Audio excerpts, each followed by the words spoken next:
Hello and नमस्कार everyone. मैं आदित्य भार्गव आप सभी का स्वागत करता हूँ हमारे अपने प्यारे से चैनल प्रबुद्ध में। एंड आज हम लोग लेकर आ चुके हैं नंपाई एंड पांडास का लेक्चर नंबर 6, जिसके अंदर हम लोग सीखने वाले हैं कि how to create empty NumPy arrays. अगर आपको याद होगा तो हमने लास्ट क्लास में array creation very sorry NumPy array creation topic शुरू करा था। एंड लास्ट क्लास में हमने कुछ एरेज इवन क्रिएट करे थे बाय यूजिंग दीज फंक्शंस। आपको आई होप याद होगा। लेकिन ये जो फंक्शंस थे, ए रेंज हो गया और बाय यूजिंग लिस्ट हो गया और बाय यूजिंग टपल हो गया, तो इन मेथड्स के थ्रू जो हम नंपाई एरेज क्रिएट कर रहे थे वे कस्टमाइज्ड नंपाई एरेज थे। उनके अंदर हम अपने हिसाब से वैल्यूज को पुट करते थे, अपने अकॉर्डिंगली उनके शेप्स को मेंटेन करते थे। बट अभी हम लोग एम्प्टी एरेज को क्रिएट करना सीखेंगे। एंड एम्प्टी एरेज का क्या फंक्शन है, पहली बात ये होता क्या है कि बहुत बार हमको आइडिया नहीं होता है कि हम जो एरे और जो नंपाई एरे हम लोग क्रिएट कर रहे हैं उसके अंदर कहाँ पे कौन सी वैल्यू है। बट हमको इंस्टेंटली उस वक्त हमको कुछ एरेज की जरूरत होती है और एरे की जरूरत होती है। ऐसे केस में नंपाई हमें एक फीचर और एम्प्टी एरेज क्रिएट करने का फीचर जो है वो प्रोवाइड करता है।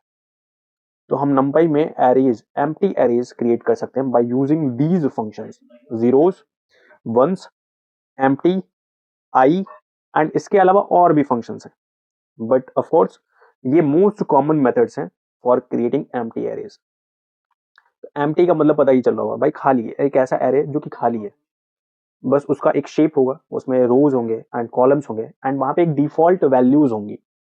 एम्प्टी एरे का मतलब है कि ऐसा नहीं है कि वहां वैल्यूज नहीं है, वैल्यूज हैं बट डिफॉल्ट वैल्यूज है। आप वहां पे अपनी वैल्यूज को कस्टमाइज करोगे जब भी जरूरत पड़ेगी तब। तो अगर हम बात करें जीरोज फंक्शन की, तो जीरोज फंक्शन नाम से पता चल रहा है कि एक ऐसा एरे क्रिएट करेगा जिसमें सारे के सारे एलिमेंट्स जीरो होंगे एज अ डिफॉल्ट।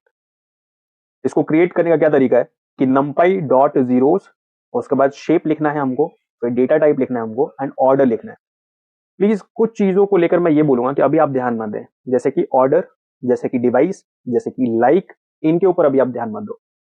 तो अगर मोटा मोटा अगर हम बात करें तो अगर जीरोस फंक्शन को यूज करके हमको एक एम्प्टी एरे क्रिएट करना होगा तो हम कैसे करेंगे, नंपाई डॉट जीरोस, हम लोग शेप लिखेंगे, शेप में number of rose, number of columns, ये दोनों बातें मेंशन करेंगे हम।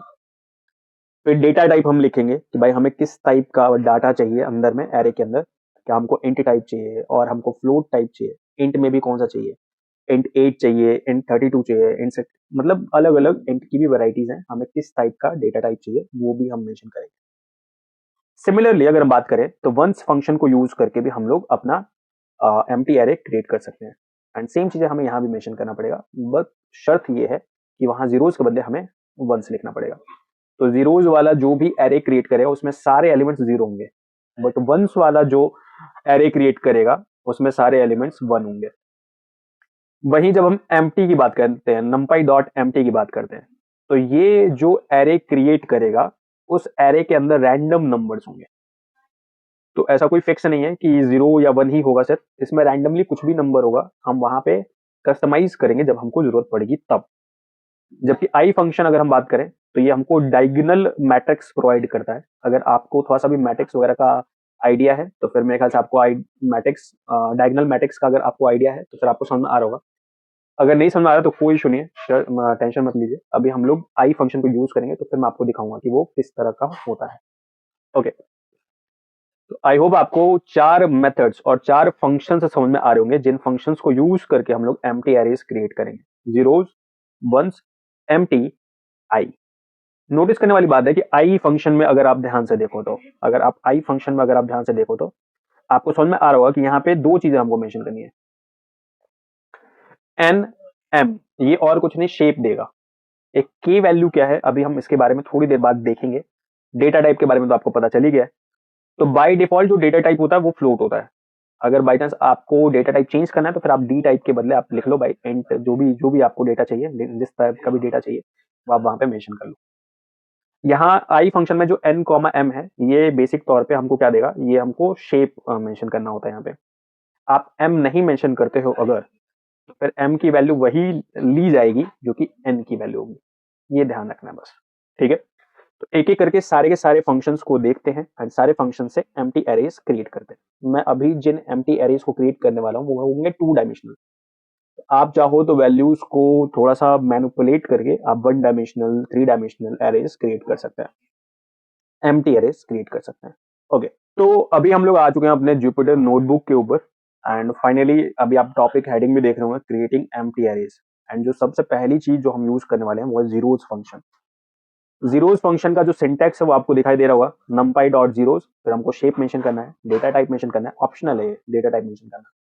एंड ऑर्डर के बारे में अभी मैंने कुछ नहीं लिखा है, तो यूं बस समझो कि ऑर्डर आपको अभी कोई कंसीडर नहीं करना है, तो ऑर्डर को अभी सी बाय डिफॉल्ट सी होता है तो उसको वैसे रहने देना है। तो पहले क्या कर लेते हैं, इंपोर्ट कर लेते हैं, import numpy as np।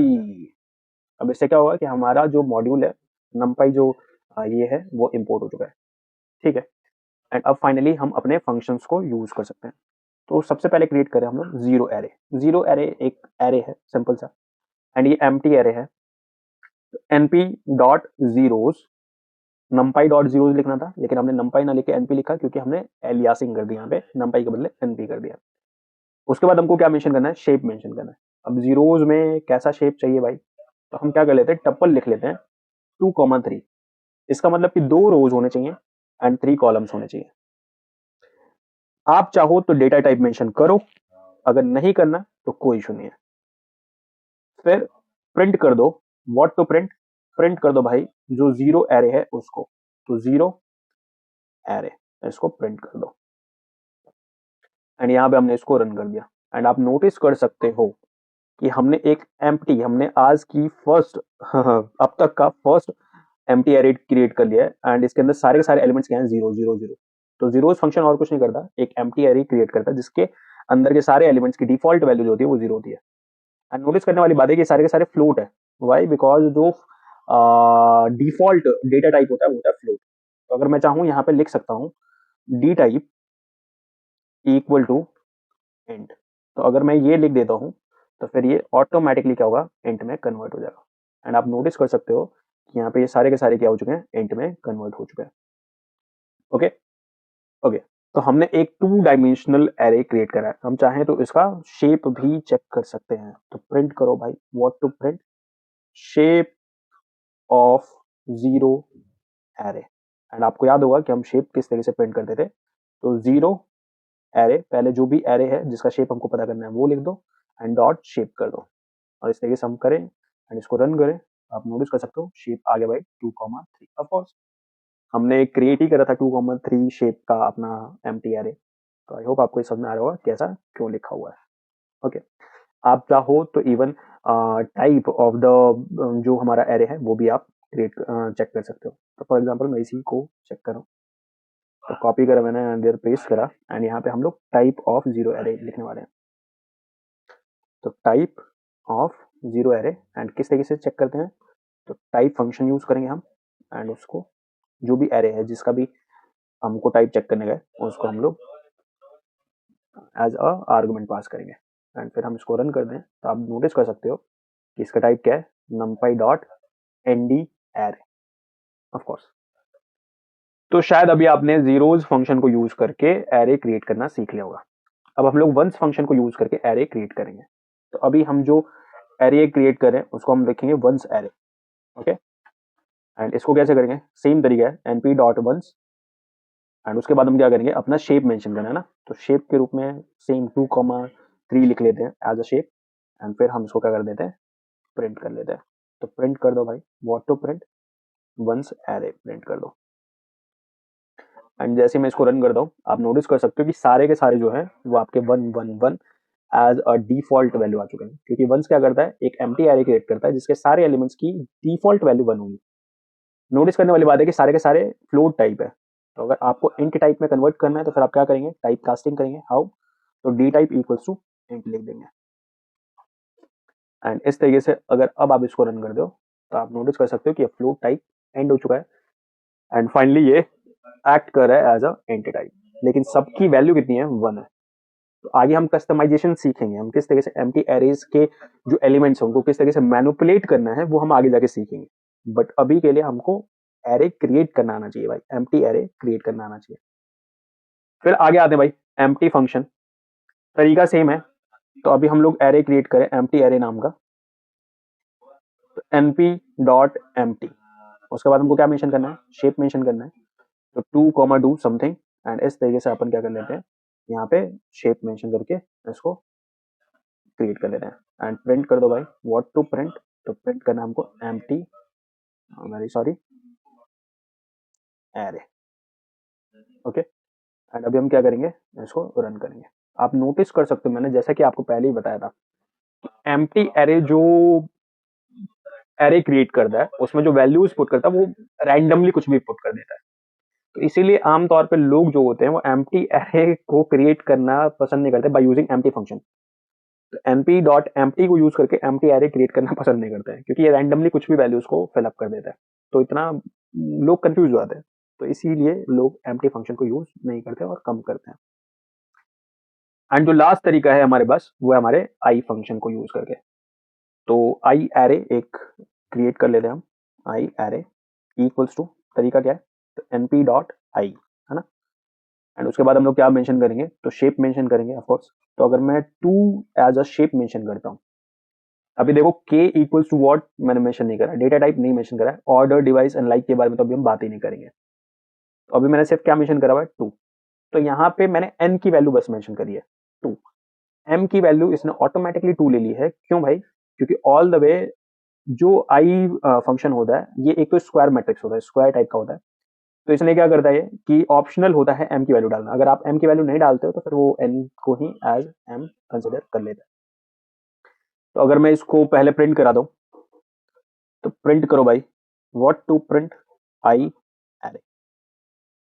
And मैं जैसे ही इसको रन कर दूं, आप नोटिस कर सकते हैं 1001 सब कुछ समझ में नहीं आया।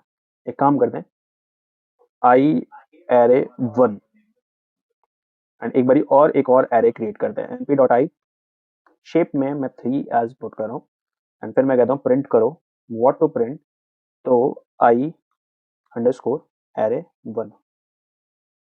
एंड अभी हम लोग इसको प्रिंट करके देखते हैं।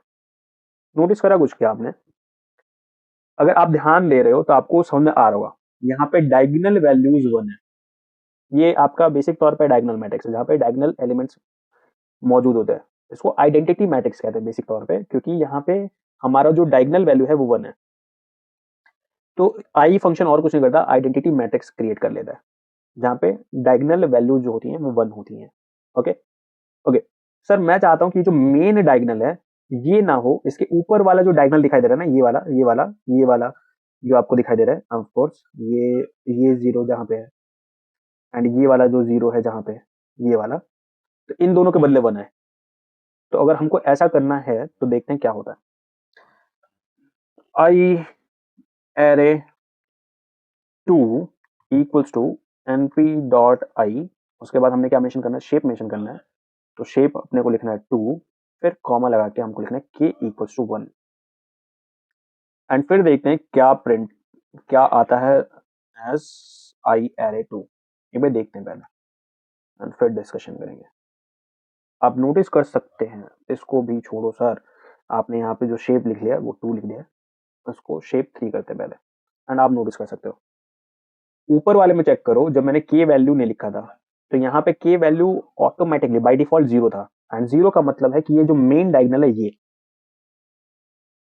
जो मेन डायगोनल है ये ये मेन डायगोनल है। k इक्वल टू 0 का मतलब ये है। तो जब मैंने k इक्वल टू 1 करा ना, तो हमारा जो डायगोनल है वो राइज हो गया।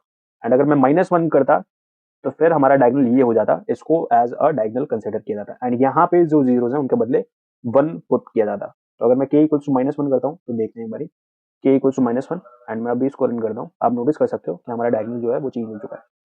तो मेन डायगोनल तो आपको समझ में आ ही गया होगा अब तक कि मेन डायगोनल कौन सा है। तो मेन डायगोनल ये है, वेरी सॉरी, मेन डायगोनल ये है।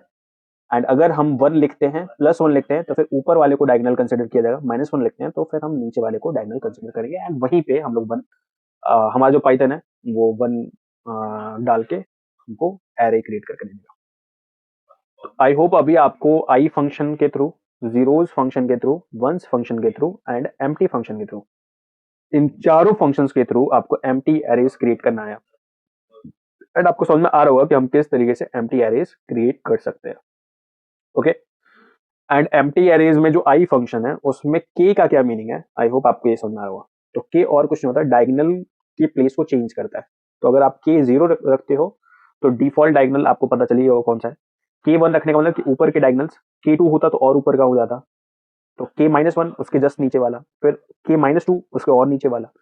तो इस तरीके से डायगोनल की वैल्यूज, एंड डायगोनल की वैल्यू जो होती है वो ये 1 रखता है, आई फंक्शन डायगोनल की वैल्यू जो है वो 1 रखता है। आई होप अभी आपको ये सारी बातें समझ में आ रही होंगी। अगर चीजें समझ में आ रही हैं तो प्लीज लाइक करें, शेयर करें, सब्सक्राइब करें एंड ज्यादा से ज्यादा कमेंट्स करें। अगर बाई चांस अगर आपको कोई चीज नहीं समझ में आई तो प्लीज कमेंट भी करें, ताकि हम आपके डाउट्स को एज सुन एज पॉसिबल हम सॉर्ट आउट कर सकें। ओके, एंड साथ में प्रैक्टिस करें, पूरा गेम बाई प्रैक्टिस करें। तो इसी होप के साथ कि आप प्रैक्टिस करेंगे, अभी चलते हैं अपन। Tata bye bye, signing of.